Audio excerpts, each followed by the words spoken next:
আল্লাহ তাআলা সর্বপ্রথম কলম সৃষ্টি করেছেন। প্রথমে মানুষ নয়, আসমান নয়, জমিন নয়, আরশ নয়, কুরসি নয়, লৌহ নয়, বরং আল্লাহ সর্বপ্রথম যা সৃষ্টি করেছেন, জুড়ে বলেন সেটার নাম কি? আরো জুড়ে বলেন সেটার নাম কি? শুনেন, মুসলিম শরীফের হাদিস, আব্দুল্লাহ ইবনে আমর ইবনুল আস রাদিয়াল্লাহু আনহুমা, এই হাদিসের বর্ণনাকারী সাহাবী, তিনি বলছেন সামি'তু রাসূলুল্লাহি, মুহাব্বতে পড়েন সাল্লাল্লাহু আলাইহি ওয়াসাল্লাম, তিনি বলেছেন আমি নবীজিকে বলতে শুনেছি, তিনি বলেছেন কাতাবাল্লাহু মাকাদিরাল খালাইকি ক্বাবলা আন ইয়াখলুকাস সামাওয়াতি ওয়াল আরদা বি50 আলফ সানা। তিনি বলেছেন, রাসূল করিম সাল্লাল্লাহু আলাইহি ওয়াসাল্লাম বলেছেন, সৃষ্টি জগতের সকল কিছু সৃষ্টির 50,000 বছর পূর্বে আল্লাহ তাআলা কলম সৃষ্টি করেছেন। আসমান জমিন সৃষ্টির কত বছর পূর্বে কলম সৃষ্টি করেছেন? আরো জোরে বলেন। 50,000 বছর পূর্বে আল্লাহ কলম সৃষ্টি করেছেন। এরপরে আল্লাহ কলমকে অর্ডার করেছেন, উক্তুব, লিখো। কলম তখন বলল মাদা আক্তুব, আল্লাহ আমি কি লিখবো? আল্লাহ তখন কলমকে অর্ডার দিলেন, উক্তুব মাকাদিরা কুল্লি শাইইন হাত্তা তাকুমাস সাআ, কিয়ামত পর্যন্ত যা কিছু হবে সকল সৃষ্টি জগতের তাকদীর তুমি লিখো। তাহলে আসমান জমিন সৃষ্টির 50,000 বছর আগে সবকিছুর তাকদীর লেখা হয়েছে কি দিয়ে? জোরে বলেন।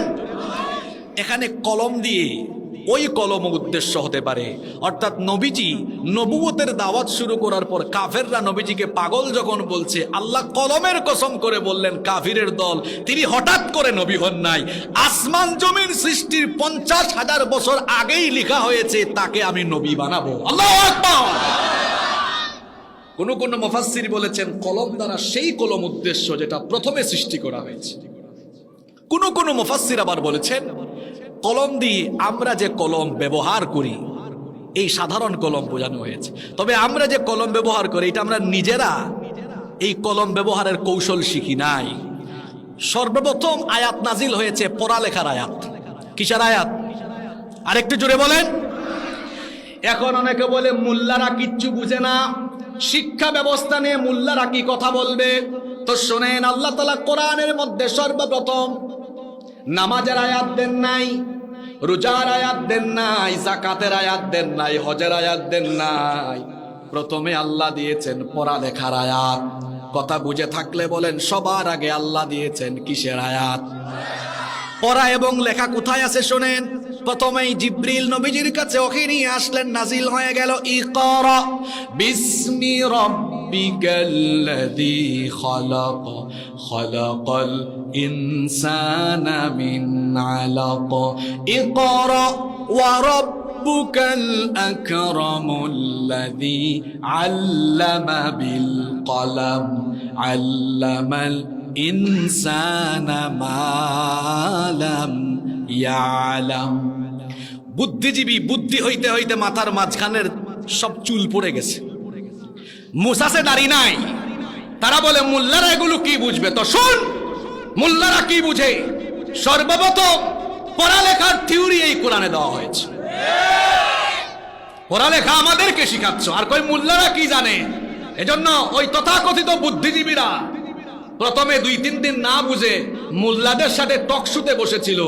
তারপর মোল্লাদের সাথে টকশুতে বসার পরে যখন দেখে ইজ্জত আর থাকে না, মোল্লাদের ধারে কাছে এসে বসার আর কোনো সাহসও করে না। মনে করে মোল্লারা শুধু আরবি জানে।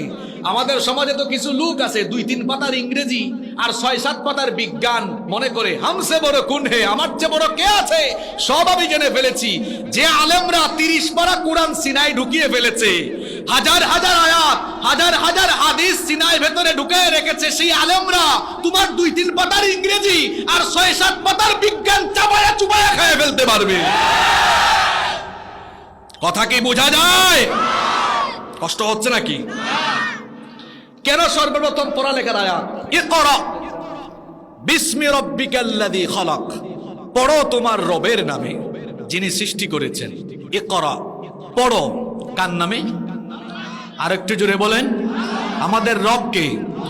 আল্লাহ আমার রব, এই রবি আমার সব।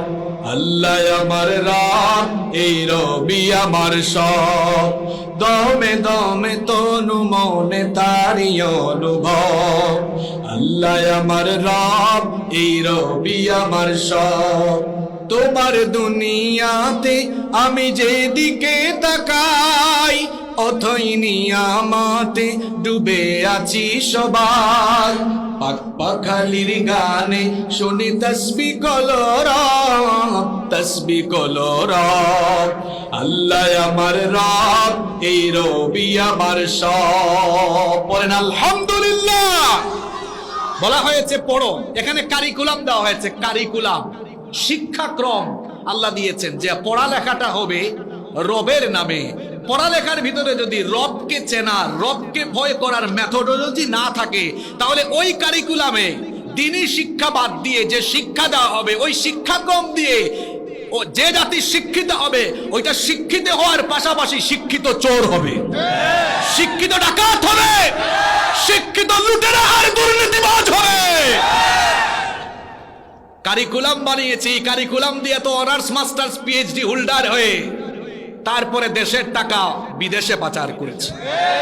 এই কারিকুলাম দিয়ে পড়াশোনা করেই তো বিশ্ববিদ্যালয়ে ধর্ষণের সেঞ্চুরি করেছে।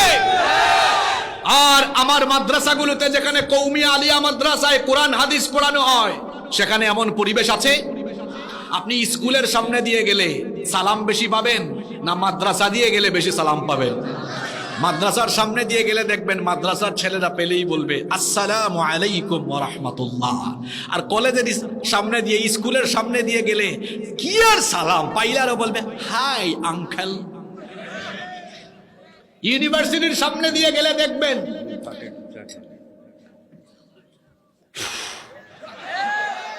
বলবেন হুজুর আপনি এত কিছু জানেন কেমনে?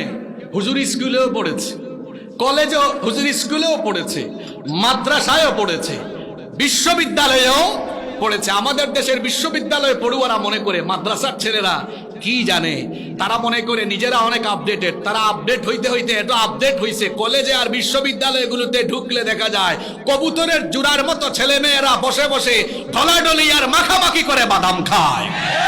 আমার মাদ্রাসার ক্যাম্পাসের ভিতরে এসব পাওয়া যায় না।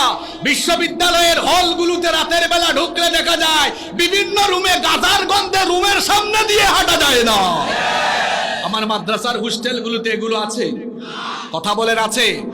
শিক্ষা ব্যবস্থায় যতদিন না কোরআন থাকবে, হাদিস থাকবে, কোরআন হাদিস তো দূরের কথা, এখন শিক্ষা ব্যবস্থায় বেসিক বিষয়গুলোকেও তুলে দেওয়া হচ্ছে। আমরা কথা বললে এনএসআই, ডিবি, গোয়েন্দার ভাইয়েরা মাহফিলের পর আমাদেরকে বলে হুজুর এগুলো বললেন কেন? আপনারা কেন জনগণকে উস্কে দেন? এখানে তো 6-7 পড়ুয়া অনেক ছেলে মেয়েদের বাপ মারা আছে, তারা তো জানে স্কুল কলেজে এখন তাদের ছেলে মেয়েরা গিয়ে পড়ালেখা করে না, ডিম বাজি আর আলু ভর্তা কেমনে বানায় এটা শিখে। আমরা কি আমাদের ছেলে মেয়েদেরকে বাবুর্চি আর কাজের বুয়া বানানোর দায়িত্ব স্কুল কলেজকে দিয়েছি নাকি? ছেলেমেয়েরা সন্ধ্যার পরে পড়াশোনা করে না, কাগজ কেটে ফুল বানায়, বিভিন্ন কালারের পেন্সিল এনে আর্ট পেপারে আঁকা আঁকি করে, সকালবেলা দেখা যায় মাটি দিয়ে হাড়ি বানায়। তো আমাদের বাচ্চাদেরকে কি কামার কুমার বানানো হচ্ছে নাকি? এমনিতে আমাদের দেশে বেকারত্বের সংখ্যা বেশি, কারণ কর্মমুখী শিক্ষা নাই। কর্মমুখী শিক্ষা নাই। বিদেশে সফর করলে দেখবেন অভিজ্ঞতা ছাড়া আপনি কোনো কাজই পাবেন না, আপনার অভিজ্ঞতা লাগবে। কর্মমুখী শিক্ষা ছাড়া বেকারত্ব দূর করা যায় না। আর শিক্ষা কারিকুলামের ভেতরে কোরআন হাদিস না ঢুকালে চরিত্রবান জাতিও পাওয়া যায় না। আমরা তো অনেক শিক্ষিত পেয়েছি, শিক্ষিত চোর। এই যে কুড়িগ্রামে শহরে গেলে দেখবেন মসজিদে মাঝে মাঝে জুতা চুরি হয়ে যায়। জুতা চুর, সে যে চুরি করে, এটা কি খুব বড় শিক্ষিত? অর্ধশিক্ষিত বা অশিক্ষিত চোর। আর গুরুত্বপূর্ণ চেয়ারে বসে কলমের খোঁচায় শত শত কোটি টাকা চুরি করে খায়া ফেলে, এটা কি অশিক্ষিত না শিক্ষিত চোর? দুটাই তো চোর, ক্যাটাগরি ভিন্ন, একটা শিক্ষিত আরেকটা অশিক্ষিত। এত পড়াশোনা করে ও চুরি করে কেন? কারণ তার কারিকুলামের ভেতরে নৈতিক শিক্ষা পায় নাই। যদি কোরআন হাদিস পড়ে নৈতিক শিক্ষা লাভ করত, তাহলে সে রাষ্ট্র আর জনগণের সম্পদ চুরি করত না। কথা কি বোঝা যায়? আল্লাহ জন্য সর্বপ্রথম দিয়েছেন পড়ালেখার আয়াত, পড়ালেখা শিখাচ্ছেন। পড়ো কার নামে? রবের নামে। কার নামে? রবের নামে। আমাদের দেশের হুজুররা কি বেগম পাড়ায় বাড়ি বানিয়েছে নাকি? হুজুরদের তো বাড়ি ঘড়ি নাই, টিনের বাড়ি, কোন হুজুরের ফ্ল্যাটও নাই। দুই একজন থাকতে পারে, সেটা ভিন্ন কথা। বেশিরভাগ হুজুরদের বাড়ি ঘড়ি নাই। দেখা যাচ্ছে তাদের যে পয়সাগুলো থাকে সেগুলো মসজিদ, মাদ্রাসা আর দিনের খেদমত এগুলোতে বিলীন করে চলে যায়। যারা বলে হুজুরদেরকে মৌলবাদী, জঙ্গিবাদী, গিয়ে দেখে নেরাই চুরি সামাইরি কইরা চারটা পুট্টা একদম দেশের সম্পদ বিদেশে পাচার করে। লেখাপড়া শিখাচ্ছেন আল্লাহ। এরপরে আল্লাহ বলছেন ইকরা ওয়া রাব্বুকাল আকরামুল্লাযী আল্লামা বিল কলাম, যিনি তোমাদেরকে কলম ব্যবহারের কলা কৌশল শিখিয়েছেন। আল্লাহ তাআলা যদি কলম ব্যবহারের কলা কৌশল না শেখাতেন তো ঐতিহাসিক অনেক কিছু আমাদের মধ্যে লিপিবদ্ধ থাকতো না। কলমের কারণে অতীতের অনেক কিছু এখনো আমাদের কাছে সংরক্ষিত আছে। কলমের কারণে এরপরে কলম থাকার কারণে লেখাপড়ার মধ্যে এই কলমের ব্যবহার থাকার কারণে পড়ালেখার মেথোডোলজি সহজ হয়েছে। এই যে কলম ব্যবহার আমাদেরকে যিনি শিখিয়েছেন, সবাই বলেন তিনি কি? কোন মুফাসসির বলেছেন নুন ওয়াল কলাম। এই কলম দ্বারা, আমি প্রথম ব্যাখ্যায় বলেছি ওই কলম যেটাকে প্রথম সৃষ্টি করা হয়েছে। আর কোন মুফাসসির বলেছেন সাধারণ কলম। এই কলম ব্যবহারের কৌশল আল্লাহ শিখিয়েছেন, যেটা দিয়ে আমরা লিখি।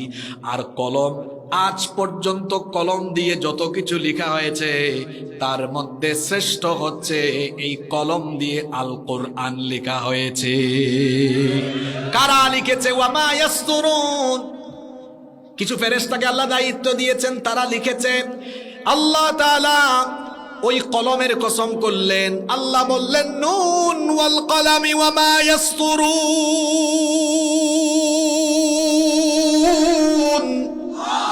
কলমের কসম, যা দিয়ে লেখা হয়।